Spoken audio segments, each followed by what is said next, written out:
Hey everybody, it's noon Pacific and it's Monday. So you know what that means? It's time for content chat. And today we have a special guest that I'm psyched about. And Lee, if I had been smarter and not just chit-chatting with you, I would have asked if I pronounced your last name Odden or Odin, because I realize I've seen your name, written for years, and I've been in so many sessions with you presenting, and I totally drew a blank there. So I apologize. No, I like to tell people it's Odin, like Minnesota. Or as Tim Love Washer would say, the second D is silent. So there you go. See, I play a lot of online, MMO RPGs. So I was like, it must be Odin because, Yeah. The Viking but thing. I am almost 100% Norwegian. So there oh, you go. excellent. You are a Viking. That's good. Very, very good. Well, we are here today because you have some really interesting research coming out. And I felt like it would be a really good time, since people are figuring out what they're doing for 2024, for us to have a conversation about, the current state of B2B influencer marketing and how it can really impact the content marketing plans that we're putting together.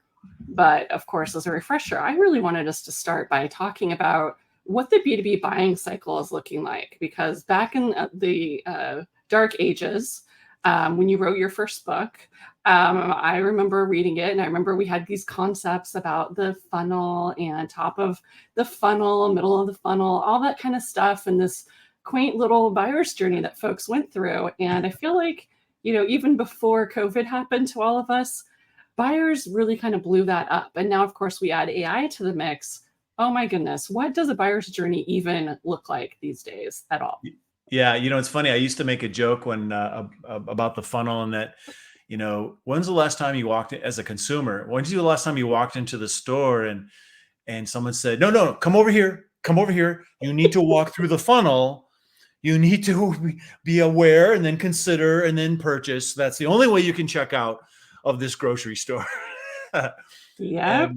and so it's a matrix sort of thing these days, isn't it? Because I think in one sense, some of the fundamental mechanics haven't changed, in that there's a problem identified, and then there are, solutions investigated, and there are requirements or criteria, established for vendor selection, evaluation, and then, people all need to be on the same page. A recommendation has to be made internally, and then ultimately a decision is made. That hasn't changed so much, but I think, as we've heard the stat, whatever it may be, it's a very large number, that a very large percentage of buyers are through the journey before they ever make contact, right? Yep. And I thought it was interesting to see Gartner just put out a report they're promoting now, that 75% of buyers want a rep-free experience. They don't want to talk to anybody. It's kind of like, Yep.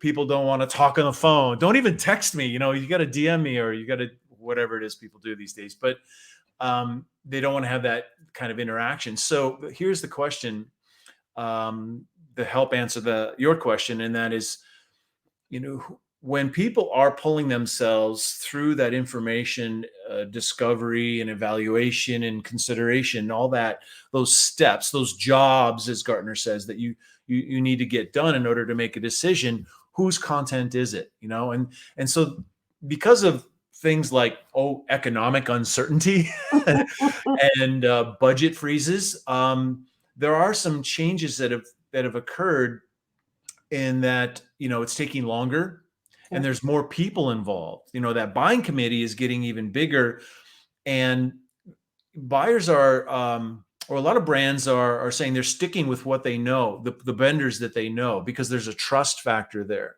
Right. And so, as people pull themselves, of those who are out there not under a budget freeze and that are pulling themselves through that journey, whose content are they consuming? And as we like to say, who is the best answer for the thing that the buyer's trying to solve for? Yeah. And this is where trust plays an increasingly important role, I think. So the buyer's journey is longer. It's constrained by budget. It is constrained to some degree, or it's more complex because there are more people involved, and also because there's more channels involved. Yeah. You know, I did a presentation recently where I talked about the evolution of content from B2B, and it's oversimplified, of course, but it used to be all about pushing out what we thought the buyer needed to know by, features and benefits. And then we got into this age of utility, and I love to cite Jay's book, Utility, right? And we were created usefulness to them. Like, let's empathize a little bit with these buyers and give them content that they're actually looking for. And now we're getting into more personalized and experiential content, right? Don't just be giving me the same information you're giving to the other 10,000 prospects on your list. It needs to be relevant, and it needs to be trusted. And I think, given the topic of our conversation today, those are things that are very effectively solved for when you work with people that are the most relevant in your industry, that are the most trusted in your industry, to by proxy elevate your brand. 100%. And I don't know about, which of the online Slack communities and things like that you're a member of, but every single day I'm seeing someone asking for recommendations for who are those trusted vendors, how have you solved this problem. So many of those conversations are now happening in, I guess, what we call dark social that way, where it's a private audience. Frequently, you as the marketer, you're never going to see that people are asking these questions because you're not invited to the party, because you don't have the right job title or network to get that invite in the first place. Those are the places where people are asking, and frequently those communities are even being run by some of these influencers. I think Christopher Penn's community is such a good example of that. Yeah. Someone who's doing a great job of relevant to the influence marketing space, of bringing shining a light on dark social and its role in influence, is Justin Levy from Demand Base. Mm-hmm. He's doing a really good job. I think he presented on that in part at he talked at B2B Forum about building communities, but that's important. And I think one of the things that in empathizing with buyers and the experiences they have has to do with understanding their centers of influence, right? And so, the notion of influencer marketing isn't some linear idea like, oh, let's go find the most famous people, throw them in our content or pay them or whatever, and then away we go.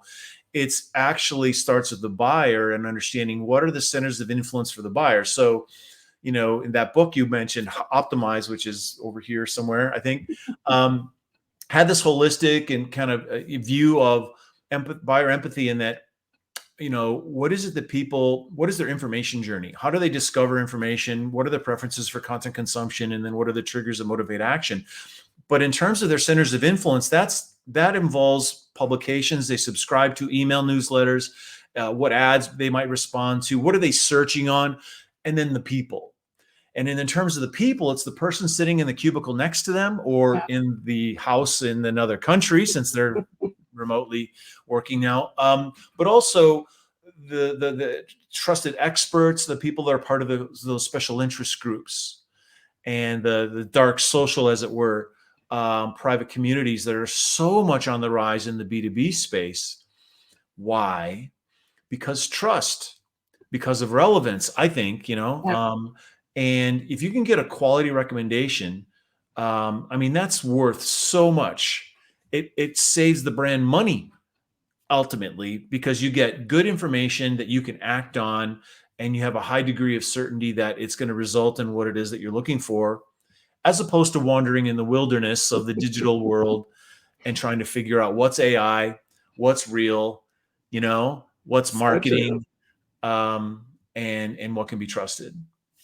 So in this context, you would assume that more B2B marketers are really embracing influencer marketing. Have you found that to be the case?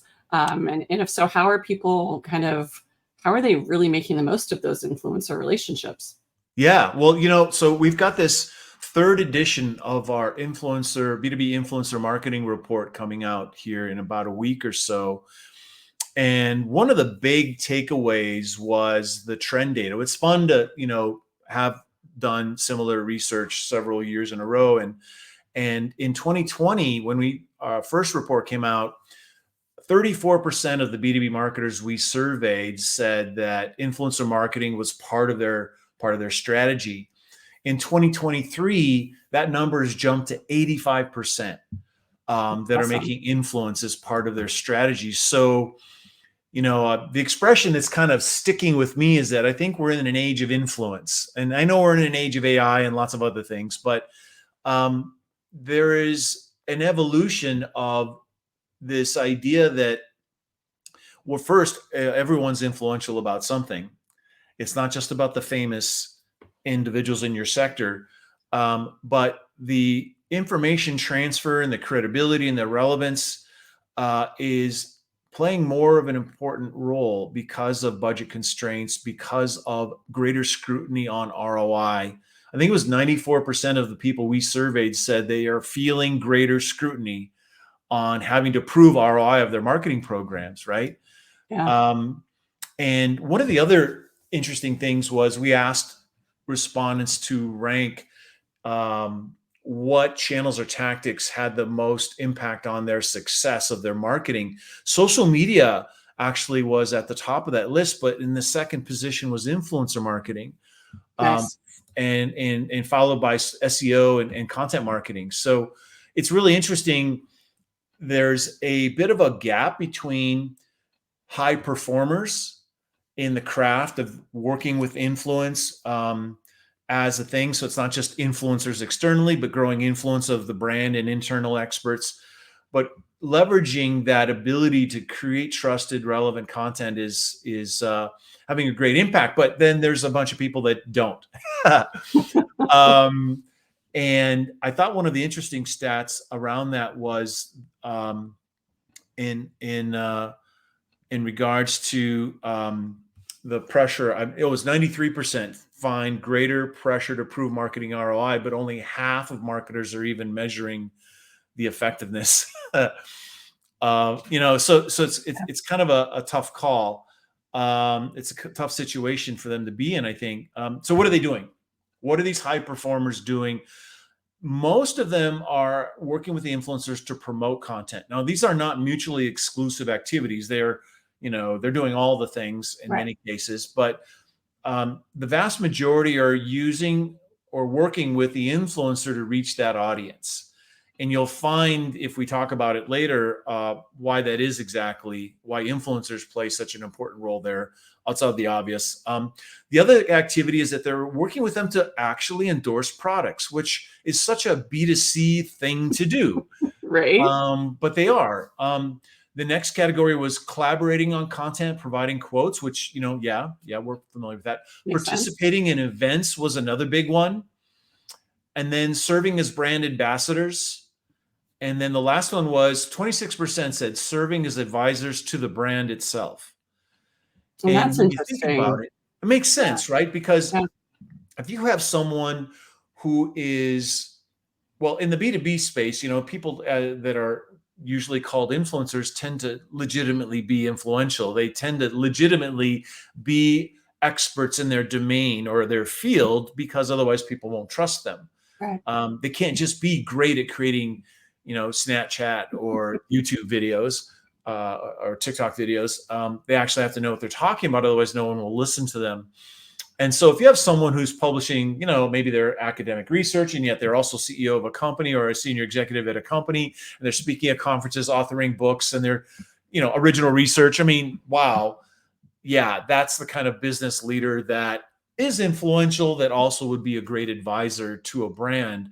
And so I see that as an interesting way in which respected people are being activated for their influence. So there's a lot of ways. I mean, whether you're a challenger brand and you're trying to compete against these larger established entities, you could work with influencers who are the most trusted voices in the industry to partner with you to create something of value. That you could be doing that, or you could be launching a new product. You could be rebranding. and you have these most trusted voices around that new identity, or Yeah. the concepts that new identity represents. Or maybe you're just trying to create momentum in an age of this economic uncertainty, and you're just trying to drive revenue, right? And you're trying Yeah. to break through the clutter. All those are activation reasons that are happening. And I think what it comes down to is the thoughtfulness and craft. Like anything, right? You can Right. say content marketing is awesome. Yes, it is, but it's not so awesome if you don't do it well. Exactly. It's not awesome if you're just asking ChatGPT to write content for you, apropos of no information.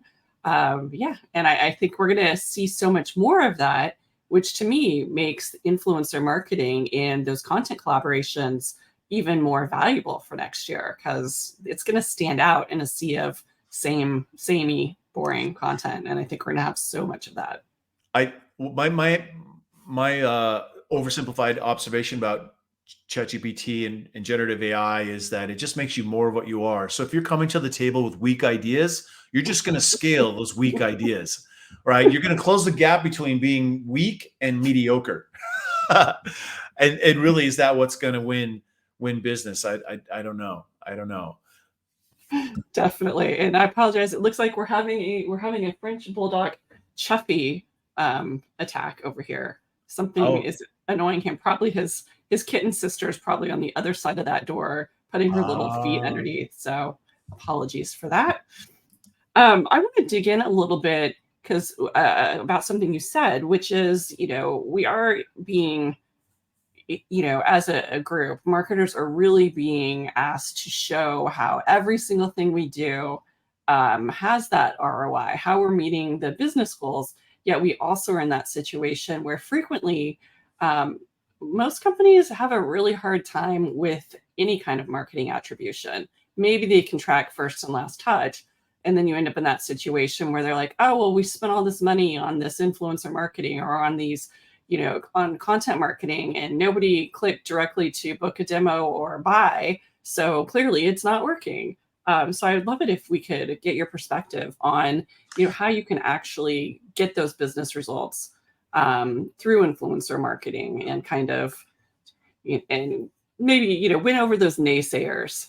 yeah. Well, there's two facets, I guess. It's getting the results and then being able to properly take credit for them Yeah. through the program that you're championing within your organization. So, I mean, clearly, if content is a product of the engagement, then you have all the metrics associated with content marketing when you're working with influencers. In the B2B world of influence, normally those industry experts are contributing their expertise, their knowledge, their insights, or whatever, to a brand asset of some kind. Yep. And then the brand that asset lives on the brand channels, is promoted through brand channels. And then, yes, to some degree, the influencer will promote it on their channels. The vast majority of the time, that would be the engagement sort of model, I guess. But increasingly, there are more creators that are in the B2B space where they are entirely creating and promoting that content on their own channels that advocates for some idea that's important to the brand. So there are metrics that go along with both of those that line up with the full spectrum of attract, engage, convert, right? And when you have, if you're lucky enough to have the kind of tracking URL situation that you would use with your own programs, you'd also have those with the influencers you're working with. So, as I mentioned, the same tracking mechanisms that would be in place for any content marketing program would be the same with an influencer collaboration. But on top of that, you have influencer metrics too. So we want to answer some key questions about outputs and outcomes. From an output standpoint, you measure simple. I mean, if you're a brand and you're making content, of course, you made the content. You're not going to report that upstream to your executives. Yeah, we said we were going to make an ebook, and we actually made an ebook. But with You'd be influencers, surprised how many companies that is like one of their goals for the quarter, or their goals is, oh, we're going to publish 12 blog posts this quarter. You're like, that is not a goal. right. It's a means to an end. But in the case of influencers, yeah, we do actually have to measure. Did they actually? How many things did they do?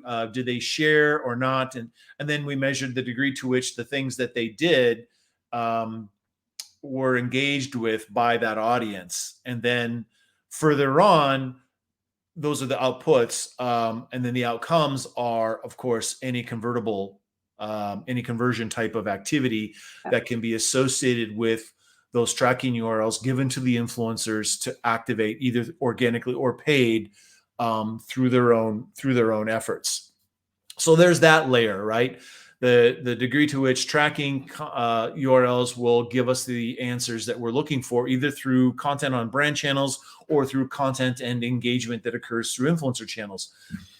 The other layer, I guess, or dimension of it would be correlation. So knowing that we are executing on influencer programs, and that as an overlay on top of conversion metrics that are happening within our analytics programs, we can say, well, here's a spike. I'm so oversimplifying, but here's a spike, here's a spike, here's a spike. Does that correlate with bumps in conversion activity that were or commercial content engagement activity that's happening on the company website or on landing pages or whatever? Kind of like a form of advertising equivalency road, if you will. So those are the most common, I guess, of saying, look, in the short term, when we execute on these campaigns, here is that first or last touch, or here's that correlation sort of behavior that we're seeing. And we have to execute multiple times in order to determine there's a pattern or not. We can't just do it one time and say, hey, the promised land. But we do have, through repetition, a degree of confidence that we can communicate that if we continue to do these kinds of things, we can expect to see that correlation occur, going forward. But I think there's another story here to be told, and that is the qualitative. So when you're engaging with people, different types of influencers, and they're not all the famous people doing keynote presentations and authoring books, a lot of them are practitioners, and they are on the front lines, just like your customers are. They are in those Slack channels. They are in those private groups here and there, and they're witnessing firsthand people that are interacting with the content that they're sharing. And on a qualitative level, your hope as a brand who's working with them is that they are going to report on that.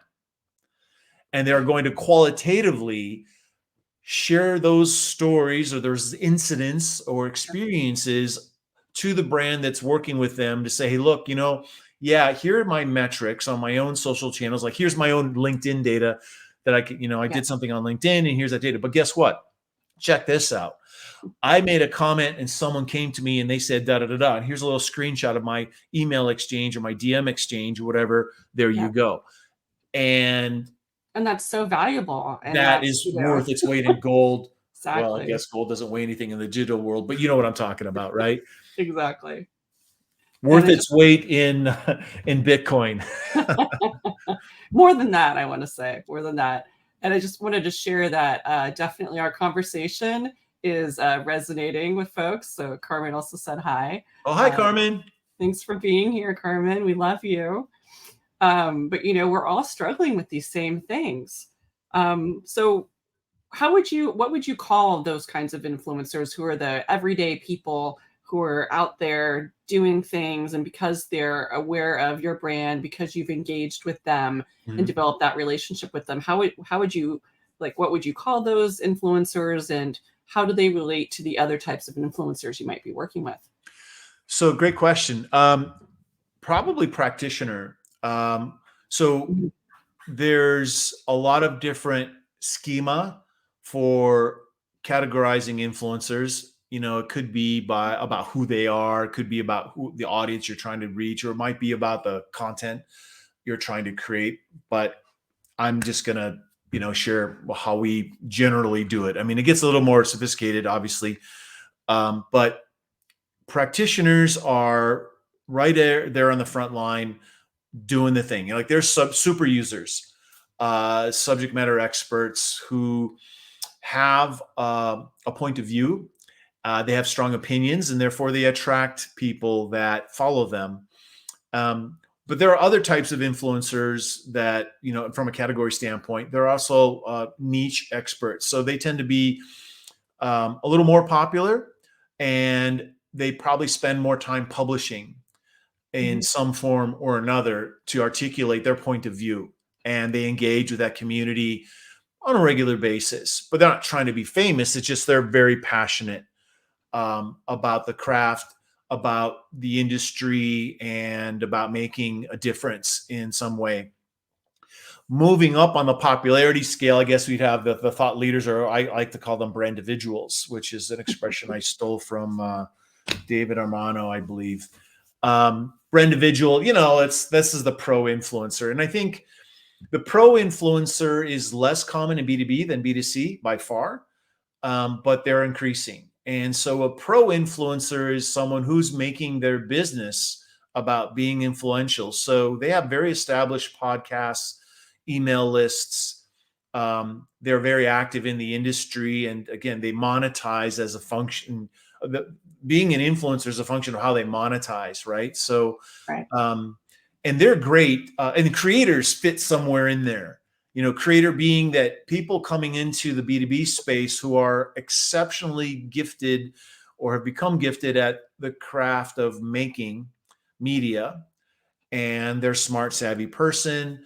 They may not have grown up in the industry as an engineer or as a person in the craft, or a cybersecurity expert, or a cloud or mobility expert, but they are somewhere in there, and they've gotten really good at telling stories and creating media. And that is increasingly a part of the influencer community that we've got to pay attention to in the B2B space, because they can reach the audience that we're after more effectively than a lot of the ads that the brand's trying to run on traditional channels. So, brand individual, thought leader, you've got creators, you've got niche experts, like super specific, like this is fintech cybersecurity in North America, right? That's super specific.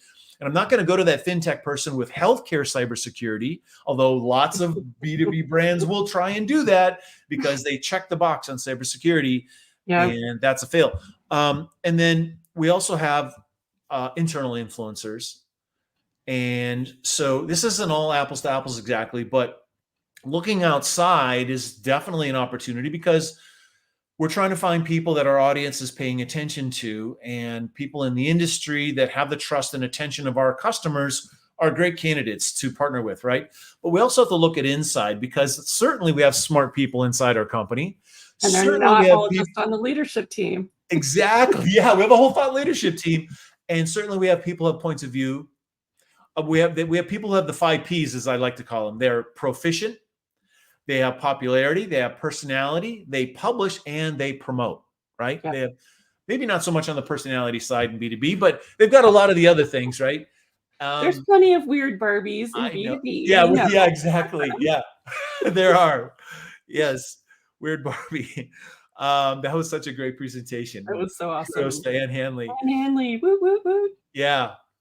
And so you've got all these opportunities inside that increasingly brands are taking advantage of. The second report that we did, we had a new section called Influence from Within, where we talked about executive influence and executive social. But we have internal subject matter experts who can play a role in all this too. Because remember, everybody is influential about something.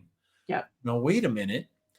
If that's the case, then there are different types of influence, aren't there? There are different activation opportunities, aren't there? Yes, there are. And taking advantage of those opportunities for people to shine with the knowledge and trusted expertise they have to bring to the table is a huge opportunity for brands to scale the role of influence and elevate their overall marketing, as opposed to, let's find the Ann Hanleys of, cybersecurity, like I mentioned, or cloud computing or something, and that's the only person we need to work with. Maybe for an awareness campaign, But what if we actually want them to take action? What if we actually want to prove ROI? Not that Anne can't drive ROI in the marketing space. Actually, she's one of those unicorns that can. But the most popular people, the most brand individual of people aren't necessarily associated with, well, if they say something, I'm actually going to make a purchase decision. But if they say Exactly. something, now I know what something is and what my options are. Now it's up to me to go drive down more deeply into the subject matter because I know my problem best, not Yeah, this person who's on the keynote stage per se. Um, exactly. so in our research, we actually found some traits that were most valued by B2B marketers when they were selecting influencers. And the number one was the degree to which the audience of that brand saw that influencer as trustworthy. That was the number one criteria, not how many fans and friends and followers they had. The second was how relevant of the audience that influencer had was. How relevant that. So when you're looking, the reason 60%, the largest, the most popular activity that the high performing brands work with influencers on is promotion, is because the audience they're being promoted to is so relevant to what the brand is looking for. So Yeah, that's why when selecting the right influencer, we were looking at their audience first, not at the influencer per se. Of course, professional credentials was the third by this much, right? Actually, the shot group, as it were, is quite tight on these yeah, characteristics. So size of audience was fourth and subject matter expertise was fifth. Again, just by 1 or 2% each difference. So it's super important when you're trying to pick the right people that to partner with. Is it's not just about them, it's actually more about who's listening to them, where your brand is going to get value from an ROI standpoint. yeah. And it's so important to make sure you're pairing the right influencers with the right ask. Because I think, you probably get crazy pitches in your email inbox all the time. I know I sometimes do too. And you'll look at them and you'll be like, well, I'm not going to ever want to do a TikTok video. I'm not on the Yeah. platform. That's not my audience. It's not, something that suits me. So you're not going to get a response from me, because if you're asking me to do that, I'm like, you don't know me or my audience. So we're not a good fit for each other. Yeah. So to that end, what are some of the best practices for, approaching this the right way when you're doing that influencer outreach for content creation or collaboration? And, one of the things that I'd love to hear more about and that Carmen just asked in chat is, do these types of influencer relationships tend to be formalized and compensated? And I'm positive you have some opinions about both of those. Yeah.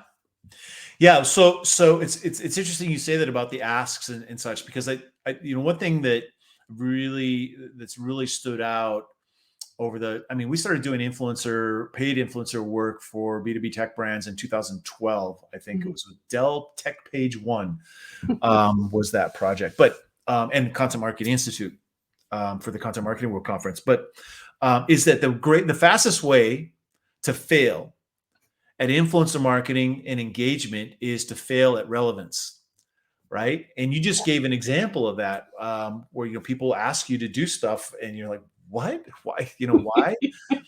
To be relevant, you've got to make smart, data-informed decisions around the topics that represent what it is that the buyers associate with the solution they're trying to find, right? And correspondingly, that represents the brand and the brand solution that you're the best answer for, that you're trying to be the best answer for. So those topics of influence, as we call them, are the key to creating relevant ask experiences and to finding the right kinds of influencers. So it's super important that when you're reaching out to an influencer, not only is the influencer relevant to your ask, but that you're establishing your brand as super relevant Yeah. to the ask, and that the context, the reason for the ask is also super relevant. You know what I mean? Hmm. So it may be that I put in my bio,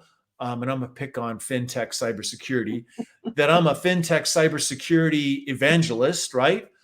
But and I produce videos, but unless you've actually consumed some of my content, will you know what my point of view is, Yeah. right? And so you may be asking for me to propel a particular idea, and that's actually the opposite of what I stand for, even though categorically I've checked the boxes as relevant for the topic. So it's super important to do your homework, do your due diligence, and make sure that not only is the influencer you're partnering with relevant, but the ask is also relevant. The context for the ask is irrelevant, but you're also portraying your brand as being relevant to the ask as well. Yeah. Don't just assume because in your own mind, you're, as it were, you've got a campaign and you've got objectives. So you're just going to, you feel self-important and egocentric. Maybe you don't think that way, but that's how you come across as Right. to the influencers that, yeah, you're lucky to have an opportunity to work with my big famous brand on topic XYZ or on this particular project. No, you've actually got to win them over, because if they're really good at what they do, they're high in demand and they've got a lot of options on the table. Yeah. So you're going to have to win them over. So it's important you build a relationship with them, or you connect with someone who already has a strong relationship with them and you work through that person to get to them, right? Yeah. So you're recruiting. And so there's some best practices, I guess, be relationship focused, be hyper relevant in all the ways I just described, set expectations that are super clear and never assume anything. If it's a paid engagement, which I can say back in 2012, 90% was not paid. 90% was just an organic value exchange. Hey, Yeah. we're doing this really cool thing. See that you like to do cool things about the same topic we're talking about here. Would you like to join our party? We'll all have a good time together. Look who else is part of the party. Come on, join us. Let's have Yeah. fun. That was enough for a long, long time. And today it's probably, I don't know, 50, 60, 40, whereas 60% paid, Yeah. 40% organic. And so if it's a paid gig, now we have expectations, we have deliverables that must Yeah. be met. So those need to be articulated in an agreement, contract, and so forth. So never assume anything. Also, I'd say communicate, always communicate with in terms of what's in it for the influencer, and not just what's in it for the brand. So hey, Erika, what we'd like you to do is this and this, and then we want you to do this, and then we'd like you to do that, and then we'd like you to do that. Really? Okay. Even if we're paying you, it's kind of like, wow. Now, as a contrast, as an alternative, it's just like, Erika, I understand from what we've read about you, what we talked about, that what's important to you is this. So we'd like to collaborate with you on a thing that's going to help you get more of what you're trying to achieve with that thing, what you talked about. And so we'd like to get your ideas about how you feel this might work best together, And so communicate in terms of what's in it for them and value what they bring to the table. And don't just value what they bring to the table as you're trying to get them to do the thing. Treat them special, yeah, but treat them special after you get what you want from them, right? Yes. And so often, brands don't even say thank you after the engagement, let alone continue to maintain a relationship. Now, why do you need to continue to maintain the relationship? Be a good person, be a good company, be a good brand, but also you may, if they're good, especially, you're going to want to work with them again in the future. And if you created a good experience, and that's an end-to-end experience, they're going to say yes very quickly. And I can say, Debbie who leads our influence team is remarkable at this. And the relationships she's built and the things she goes above and beyond on, and just being a good person with the people that we work with, has translated to, engagements, people saying yes like that, that are saying no to pretty much everybody else. Yeah. And there's a big ROI to that, right? Some of these gets, some of these people that we've been able to secure very, very quickly for companies who are just getting into this area of working with influencers is remarkable. And the reason that happens is because of the relationship that's been built and maintained. So yeah, show appreciation, not just, as you're trying to get them to do something for you, but show appreciation after the fact. That is, that is so important because I have to tell you, I'm not going to name and shame because I never do, but I've done a lot of these kinds of collaborations over the last 10 years. And there's a company where I did a content series for them. And because of the platform that they worked through, I got to see their analytics for maybe 2 years. So that content that I created was still performing for them, still getting people to take action for 2 years. Wow. Yet after that initial, time frame where I did the work for them, never heard a peep from them, even though when they would have like the top 10 pieces of content reporting coming out from that platform, one of those pieces kept bubbling up and being one of their most engaged with pieces of content for 2 years. Wow. And I was just like, wow, really? It was so strange to me. I would Yeah. even sometimes tag them when I would share something relevant, but because they'd had turnover in their organization, I think maybe people didn't even understand that, hey, this is one of your authors for some of your top converting content, and you don't even like a tweet that she sends and tags you. What? It was Yep. weird. You that is sad, but also insightful, because I don't think that most companies do that on purpose. Mm-hmm. You look at things operationally, for example, we've got a quarterly budget system, right? In many companies, or annual or quarterly or monthly. And so their campaigns run on according to those budget constraints. And so time and attention on these things might run on the same type of cycle. Yeah. And that's not just it, but there could be lots of other. They just don't know any better. Yeah. And which is interesting, because it's like the hang time of content, the hang time that exists of something that can deliver something that's still published and discoverable, it can be remarkable, right? Yeah. And for campaign-oriented marketing organizations, they're only looking at this sort of slice of time, and they're not necessarily looking at their content investments, from a broader picture standpoint. Yeah. And of course, they're leaving tons of money on the table, literally, Yeah. You're so because they're right. not optimizing for performance. They're not looking at diamonds in the rough, as it were, like the project that you did, or the campaign, or the series that you did for them, because they would have every reason in the world to come back to you and say, hey, that was amazing. Do you have any ideas of how we could level that up? I mean, I think one of the things that could help is the attitude of understanding that influencer engagements and relationships are about being a part of something that's bigger than us, right?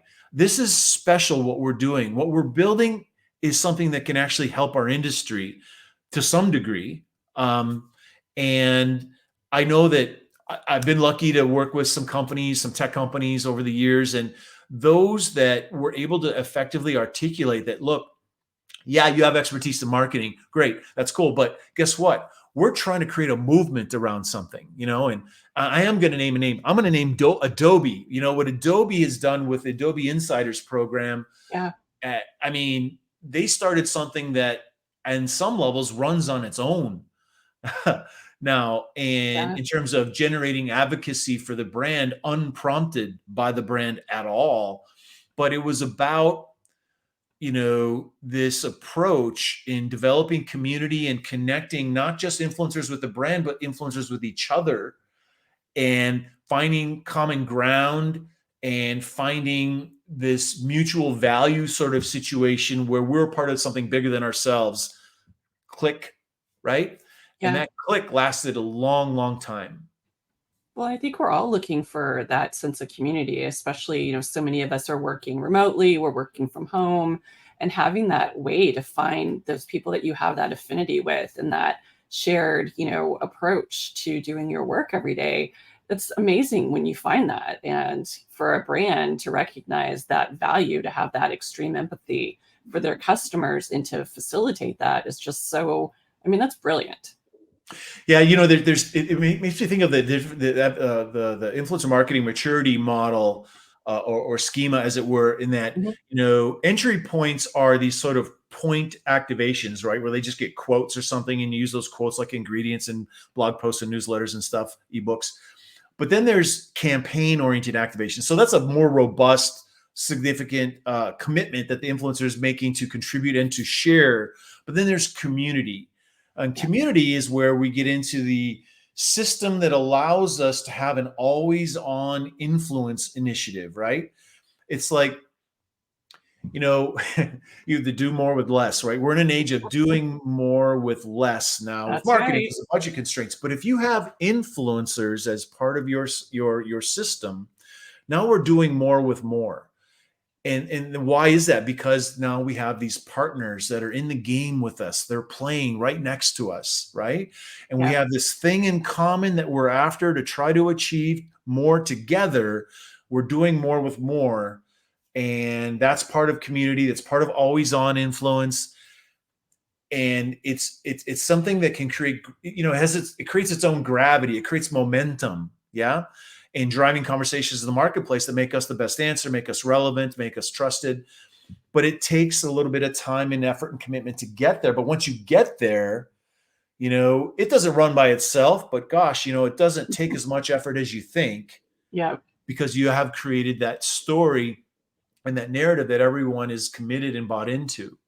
And And, that community is going to give you the ideas for what to do next. You're not going to have to be coming up with those ideas for what's going yes, to work, what language, what messaging. They're going to do it for you, and you're just going to have to be paying attention. And that's, I mean, wow, that's like the most valuable ROI you could ask for, right? I can't imagine something better than that.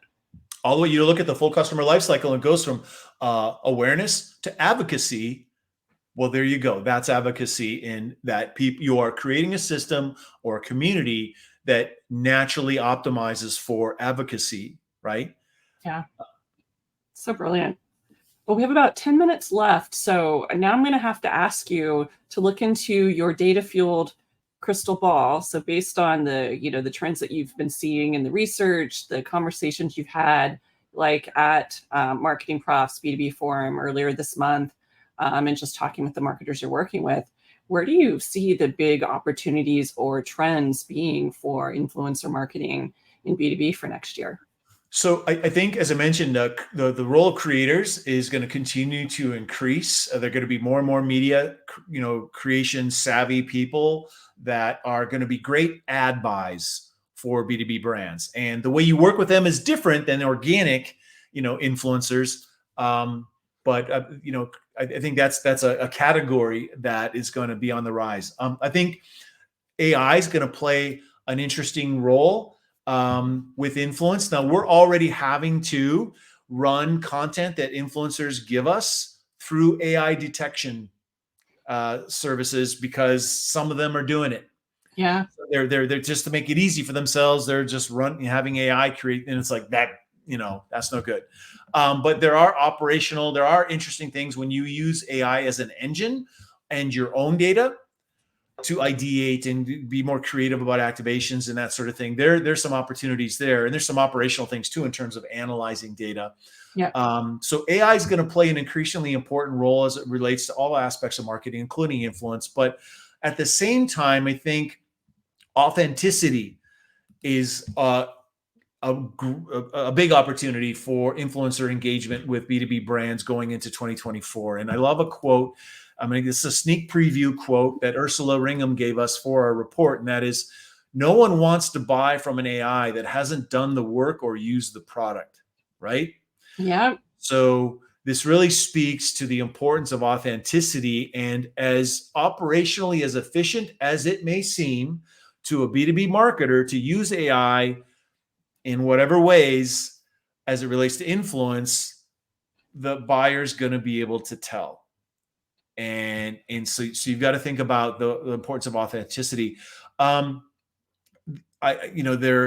I'm going to say we had a whole some insights about outsourcing. So we found of our high performers, 70% have their influencer marketing programs entirely outsourced, which surprised Wow. even me. So like having their And PR agencies doing it, or they're like, who's doing it? influencer marketing specialist agencies, Wow. and Yeah. then to some degree PR on the, PR tend to have an analyst relations sort of leaning, Yeah. right? And then obviously marketing organizations too. I'm not even necessarily advocating that you outsource 100% of your influencer marketing program per se, but the things that our respondents in the research said that those experts, outside experts, are helping them be most productive with are identification, because it's Makes tough. sense. Yeah. People just, it's tough. And again, we're not just looking at the relevancy of the individuals, but also the relevancy of their audiences. So there's data and software that are used to do that. Nurturing and relationship management, because who has time to do all that when you're wearing 5 other hats? Yeah. Contract management. This is a whole new thing that you've All got the to fun do. things. And also payment management. Influencer agencies like us, we manage all the payments too. Yep. So that's a tricky thing, because we actually go through this auditing process where before influencers are paid, we reconcile the contracts with the actual reporting and the work that they did. And if they didn't do that work, they don't get paid. We take care of all of that for the brands, and it's tedious, trust me, Yeah. to do. And then Well, there's especially because you have people, you have things like Twitter. I'm still calling it Twitter. You have platforms like that where now data that you used to be able to get through a feed that you might be able to use with a tool, now you have to go in manually to get access to that. And if you have a bunch of influencers you're working with for a project, oh my goodness, I how tedious. I was just going to say, we have some really we have some companies that are implementing very sophisticated and multi-channel, multi-program types of influencer initiatives where we're talking about a very large number of activations happening simultaneously over a long period of time. Yeah. And to have someone have a system to take care of that for you with a high degree of accuracy or effectiveness is comforting, and it does help you focus on the things you want to focus on, Yeah. if that's what you want to do. And I guess the last thing that folks are using specialist agencies to do, of course, is measurement, performance measurement, especially on the influencer side, measuring the influencer activities, as opposed to just measuring the content that they help make. And then optimizing. So, you might identify 10 or 15 people, you work with them on a couple of programs, you find out, you know what, 3 of these folks we got to let go, and well, who's coming up? Yeah. And one of the other key things that we lean into and have been for several years now is, does your group of influencers look like your customers? So so maybe some people put this in the DE&I kind of bucket, but I put it in the effectiveness bucket, right? Yep. Because You want to see in people the like B2B, you, right? if you got a bunch of people look like me, right? And they do in the B2B space, B2B especially, B2B tech, they look like old white guy, right? So I mean, come on, your buyers don't all look like that, and it takes, because of various reasons, some extra special effort to find people that best look like your audience. So you can't just rely on influencer software and social media to find those folks, because guess what? They're busy doing the work and not promoting themselves. That's right. But they're Or they work exceptionally someplace like, I worked in financial services for a decade, and we had rules about you couldn't both say you worked at Schwab and be active on social media. So, yeah. so one of the things that I think is, in 2024, I think it has to be a thing. It has to be more present in what gets implemented. But besides that, I think it's the right thing to do. It's actually an effective thing to do to make sure that the influencers you're hoping to, create impact with amongst your customers should maybe do a better job, or you could do a better job of making sure that they actually represent who your customers really are. So Totally. that's just something that I think that has proven to be extremely well received when we bring it to the table. It's not a silver bullet or anything like that, but it's certainly something warranting more thoughtfulness by B2B marketers. Could not agree with you more. And we're just about out of time. And knowing you, you're probably going to run off to another meeting right after this. But I want to give you the time to share the URL for where folks can go to get this report in a little bit under a week. Yes. You can sign up. Actually, we have a first look. We have a preview that you can see today, and a super easy URL. It's b2b.influencermarketingreport.com. Couldn't be I can't easier. even imagine how you got such a great URL like that. You must have had that in your back pocket for a while. I bought all the influencer marketing URLs a while back. And so now we can just add B2B or B2C or download or whatever. But yeah, That's so b2b.influencermarketingreport.com. You'll be able to see a preview of the report there. You can sign up, get first access to the full report when it launches in a little over a week. That's so awesome. Well, Lee, thank you so much for spending an hour with us. I think this is going to be one of those conversations that folks are going to be leaving comments and asking us questions for a while, because I'm really bullish on influencer marketing in B2B as you are. And I think it's where we have the value to do what the robots can't for 2024. So I can't wait to see what folks come up with. And thank you so much. Well, thank you, Erika. I really appreciate being here. It's really lovely to see you. Great talking with you. And I hope everyone finds it useful. Thanks so much. Bye, everybody.